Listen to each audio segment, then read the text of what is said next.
Good morning boys and girls. मुझे ये देख के खुशी है कि आप लोग जो हैं सही डायरेक्शन में मेहनत कर रहे हैं और जो जो क्वेश्चंस आंसर उस ग्रुप पे शेयर हो रहा है, जो कोचिंग में पढ़ने वाले बच्चे हैं या पहले थे, तो उसको जो है मिला करके जो 10-12 लोगों का ग्रुप है, इस पे जो भी क्वेश्चन हम पोस्ट करते हैं उस पे थोड़ा बहुत हम चाहते हैं कि आप उसको 5-10 मिनट पढ़ें ज़रूर। उससे होगा क्या कि कम्प्रिहेंसिव प्रिपरेशन आपकी चलेगी, है ना। मैं बार बार बोलता हूं कि आप किसी भी चीज़ को आइसोलेशन में, पृथककरण जिसे कहते हैं, वो जो है पृथक पृथक स्वरूप में नहीं करनी है, बल्कि इंटीग्रेटेड, समन्वित करना है। ठीक है। और दूसरी चीज़ उसमें यह है कि अगर समन्वित नहीं हो पाएगी तो चीज़ें जो है अधूरी रह जाएगी, इसलिए क्योंकि उस चैप्टर की कई चीज़ें दूसरे चैप्टर में रिलेट करता है या किसी दूसरे विषय में रिलेट करता है। आप समझ रहे हैं? ठीक है ना। और वहाँ पे जब उस चीज़ को आप प्रसंग बस उठाएंगे तब आंसर जो है कंप्लीट माना जाए। ये ज़रूरी नहीं है कि इकोनॉमिक्स की चीज़ को सिर्फ इकोनॉमिक्स के नज़रिए से देखा जाए। जैसे धर्म एक अफीम है, कार्ल मार्क्स ने कहा है ना। थोड़ा नीचे देखो, ज़्यादा ऊपर देखोगे तो ऊपर चला जाएगा निगाह। हाँ, आई कांटेक्ट बनाना इंटरव्यू में इतना ही ज़रूरी है कि आँख के 6 इंच नीचे तक आप देखें, यहाँ तक, उससे नीचे न चले जाएं।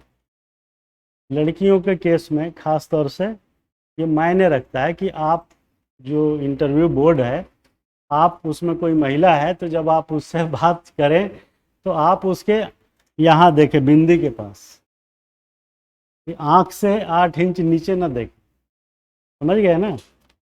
तो ये रिफ्लेक्शन तुम्हारा जो आता है ना, वो बहुत ही गंदा तरीके से आता है, लगता है कि घूर रहा है। घूरना समझ रहे हो ना, अंग्रेजी में क्या बोलते हैं? अस्ट्रे, नहीं कुछ और बोलते हैं, कुछ और अंग्रेजी है, अस्ट्रे में।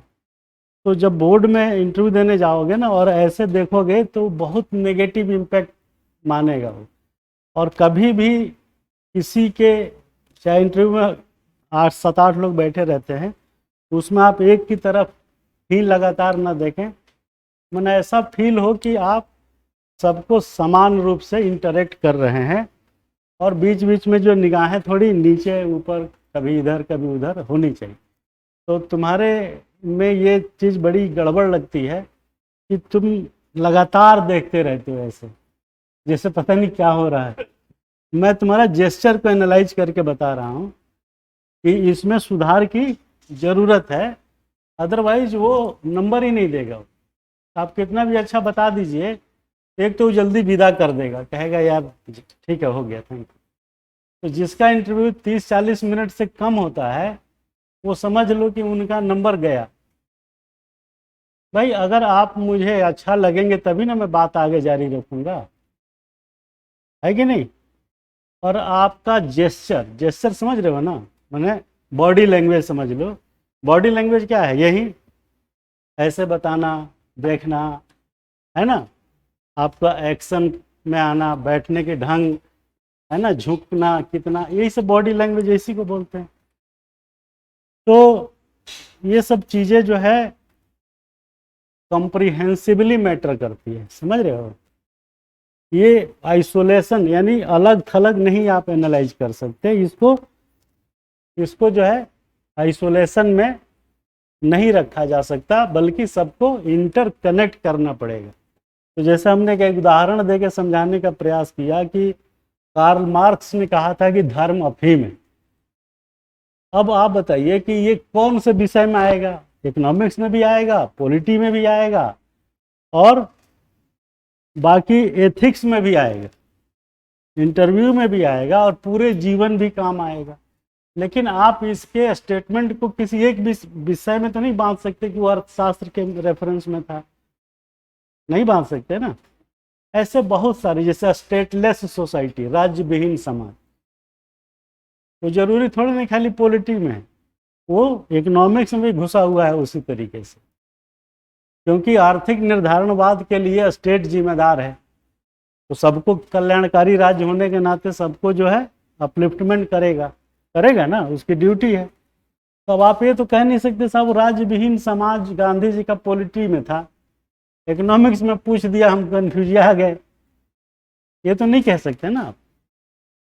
तो पढ़ने पढ़ाने का जो क्रम है वर्तमान सिलेबस को देखते हुए, वो पूरा कंफ्यूज कर देगा आपको। अब वो पूछेगा कि विज्ञान एवं प्रौद्योगिकी के संदर्भ में भारत की प्रगति को महिला सशक्तिकरण के संदर्भ में व्याख्या कीजिए।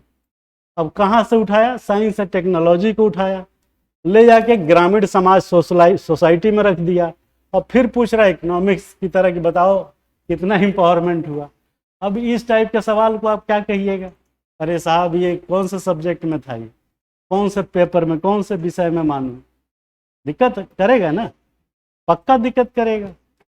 तो बार बार मेरे समझाने का पर्पस ये है कि तैयारी किसी विषय की आइसोलेशन में नहीं हो सकती।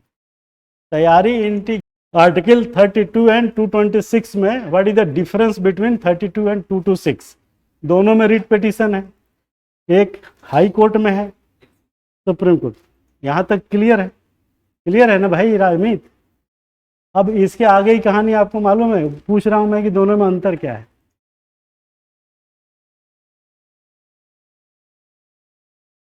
हम्म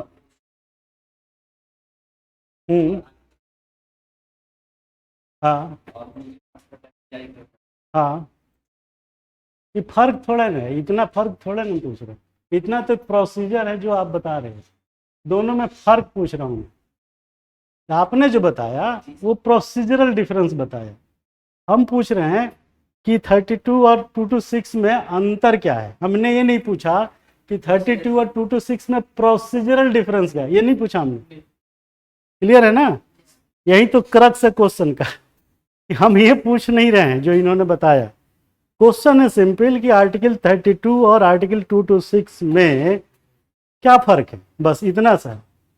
आपने जो बताया वो सही बताया कि वो तो सबको पहले से मालूम है, उनको भी मालूम है, इनको भी मालूम है कि भैया उसमें सुप्रीम कोर्ट जाना होगा, इसमें हाई कोर्ट जाना होगा, दोनों जो है मूल अधिकारों के लिए, प्रोटेक्शन के लिए बना है, ठीक है। लेकिन मेन फर्क ये है कि article 32 is a fundamental right, while article 226 deemed to be same treatment of 32। जैसा कि 32 में आपको उपचार मिलता है, वैसे ही उपचार ट्रीटमेंट 226 भी देता है। क्लियर है? मेन फर्क क्या है कि